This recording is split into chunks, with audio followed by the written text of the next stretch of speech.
Good morning, my brothers and sisters. My favorite people are all a little bent.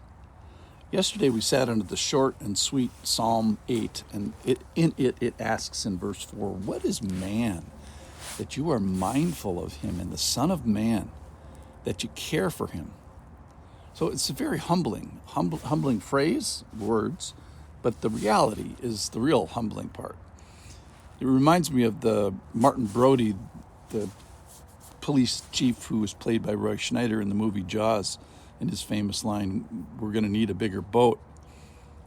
Spiritually, we're going to need more understanding, more appreciation. And I think it's okay to be struck by a little tiny psalm or some unit of scripture, in this case, Psalm 8.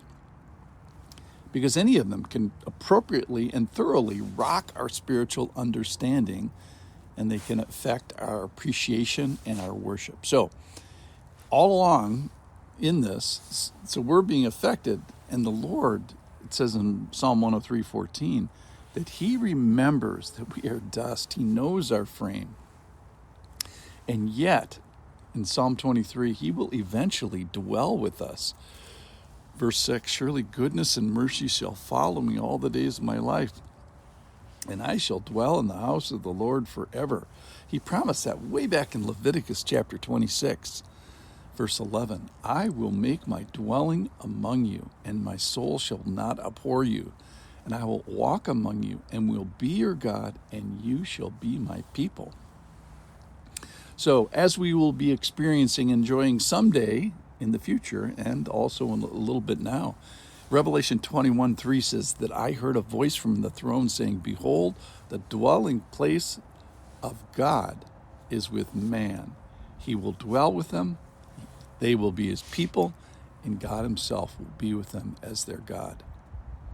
So some of it is happening now, and I think we're going to enjoy some more intimate fellowship as time goes on, and certainly when we get to heaven. So we end up, in thinking about this, occasionally appreciating our size, speck, dust, small.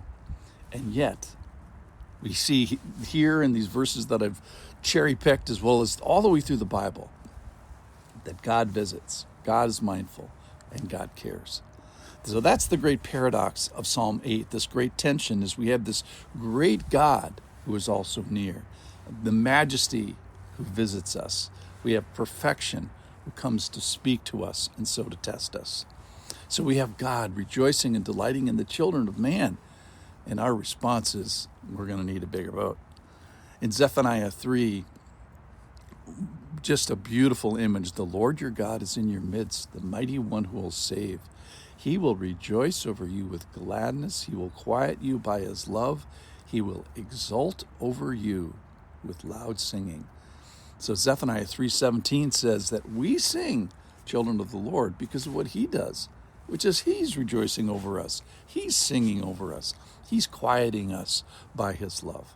So we sing because he sings over us.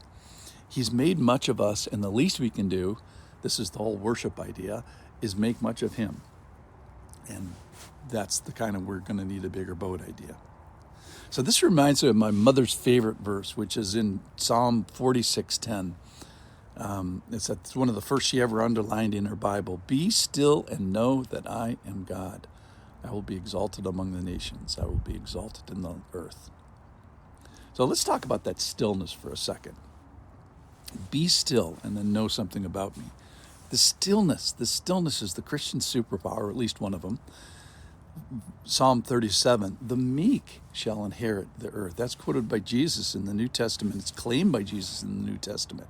So in God's kingdom, the meek, the still, the bowed, the bent, meekness means bent, will inherit the earth. And the oppressed are going to occupy, and the curved people are going to take custody and have dominion. So this reinforces the distinctiveness that stillness is our strength.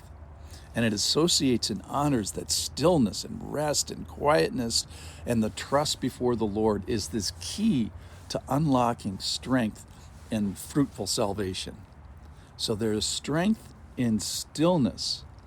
And the rest And this rest in the person of God is our power, that he's got this. He's working all things for good.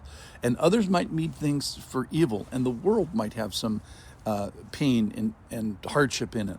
And yet I am still in him, resting in him, trusting in him despite all of that. The stillness is our superpower. So it's in the stillness, in a quiet, trusting posture, that our inexplicable experience of the kingdom is expanded. Spiritual acreage is achieved by returning and resting and trusting in him. And I pray that you may have this awe, may have this stillness, meekness, being bowed appropriately, being bent before him.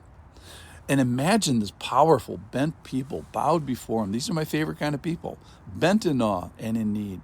This is the God ray that is going to conquer the world. So those that have been conquered by Jesus, it is those that he will best use to conquer the world. So it is our security in him that facilitates our usefulness. We are bent because we really are dust. And if he inhabits and indwells and dwells with us, we become strong. So with him indwelling, we're safe and secure and unsnatchable and of particular usefulness.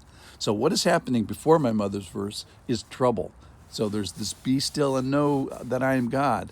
But before that, time of trouble. Earth is giving way. Mountains are being moved into the heart of the sea. Waters are roaring and foaming. Mountains are trembling. In short, there is trouble. And yet we will not fear. Why? Because God is our refuge and strength. So he's helpful when we're still, when we are meek, when we cry out, when we are needful, when we are bent. It is a strange group of us Christians, aren't we not? That we say, be still and know that I am God.